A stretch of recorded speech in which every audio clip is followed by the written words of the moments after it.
नमस्कार, दीप्स किचन मराठीमध्ये मी दीपाली आपलं मनापासून स्वागत करते। चला तर मग आजच्या आपल्या रेसिपीला सुरुवात करूयात। आज मी तुम्हाला झटपट शेवभाजी कशी करायची ते दाखवणार आहे। तर त्यासाठी आपल्याला काय साहित्य लागतं ते आपण पाहूयात। शेवभाजी करण्यासाठी मी इथे 1 वाटी तिखट शेव घेतलेली आहे, म्हणजे मसाला शेव घेतली। एक मोठा कांदा मिक्सरला मी फिरवून घेतलाय आणि कांद्याची पेस्ट तयार करून घेतलेली आहे। 2 मीडियम साइजच्या टोमॅटोची सुद्धा मी पेस्ट तयार करून घेतली। 1 चमचा आलं लसणाची पेस्ट, अर्धा चमचा हळद, अर्धा चमचा रेग्युलर लाल तिखट घेतले आणि 1 चमचा बेडगी मिरची पावडर हे मिक्स करून घेतलेला आहे मी। तिखटाचं प्रमाण तुम्ही तुमच्या आवडीनुसार कमी किंवा जास्त घेऊ शकता। शेव सुद्धा तिखट आहे, त्या अंदाजेच आपल्याला तिखट वापरायचं आहे। 1 चमचा धने पावडर, 1 चमचा गरम मसाला, 1 चमचा कसुरी मेथी, 9-10 कढीपत्त्याची पानं, थोडी कोथिंबीर बारीक चिरून घेतली, चवीनुसार मीठ आणि 1 चमचा जिरे आणि 1 तमालपत्र घेतले आणि आपल्याला भाजी करण्यासाठी तेल लागणार आहे। मी गॅसवरती कढई ठेवली, त्यामध्ये मोठे 2 चमचे तेल घातले। तेल गरम झाले, त्यामध्ये जिरे आणि तमालपत्र घालूया। आता यामध्ये कांद्याची पेस्ट घालायची आहे, त्यातच मी कढीपत्ता घालणार आहे आणि आपल्याला ही कांद्याची पेस्ट चांगली परतून घ्यायची आहे।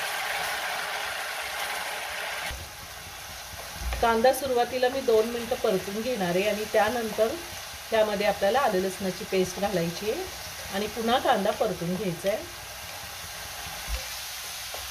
कांदा मी 2 मिनिटं परतून घेतलाय। आता आपल्याला ह्यामध्ये आलं लसणाची पेस्ट घालायची आणि पुन्हा कांदा चांगला लाल होईपर्यंत आपल्याला परतून घ्यायचा आहे। कांदा व्यवस्थित परतला म्हणजे भाजीला कांद्याचा कच्चा वास येत नाही। मी ह्या आधी सुद्धा खूप वेगवेगळ्या पद्धतीने शेवभाजी कशी करायची याची पण व्हिडिओ अपलोड केलेले आहेत आणि तुम्ही त्या व्हिडिओला खूप छान प्रतिसाद दिला, त्याबद्दल तुमचे धन्यवाद।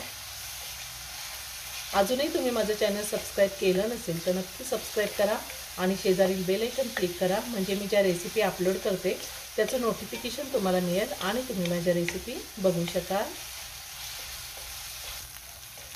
कांदा मी व्यवस्थित परतून घेतलेला आहे, कांद्याला चांगला लाल रंग आलाय। आता आपण ह्यामध्ये टोमॅटोची पेस्ट घालूया। हे सगळं व्यवस्थित मिक्स करून घेते।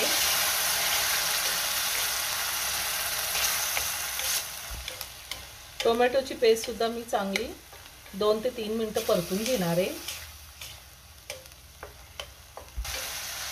टोमॅटो मी चांगला 2 ते 3 मिनिटं परतून घेतलेला आहे, छान तेल सुटले। आता आपल्याला ह्यामध्ये पावडर मसाले घालायचे, हळद,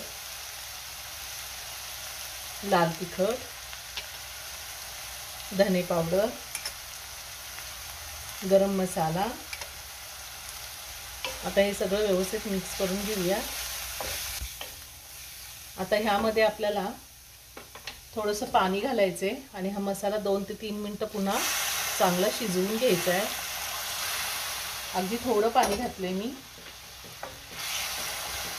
सगळं व्यवस्थित मिक्स करून घेऊया। गरम पाणी घातलेलं आहे, आपल्याला गरम पाणीच घालायचे।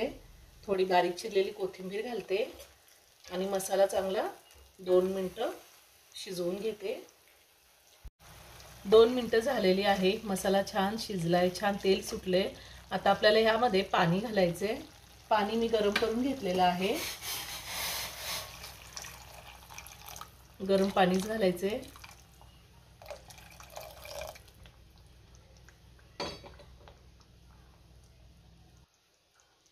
साधारण 1 ग्लास मी गरम पाणी घातलेलं आहे। आता यात चवीनुसार मीठ घालूया।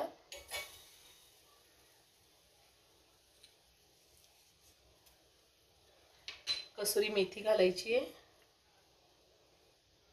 आणि छान एक उकळी काढून घेणार आहे। साधारण 3 ते 4 मिनिटं मी व्यवस्थित उकळून घेतलेली आहे भाजी। आता आपण ह्यामध्ये शेव घालूया। आपल्याला जेवायचं असेल त्याआधी 10 मिनिटं आपण शेव घालू शकतो। जास्त वेळ जर आधी आपण शेव घातली तर भाजी घट्ट होते। शेव घातल्यानंतर मी लगेचच गॅस बंद करणार आहे। आता वरतून थोडी कोथिंबीर घालते आणि ही शेव भाजी मी एका बाउलमध्ये काढून घेते। खूप छान झालेली आहे।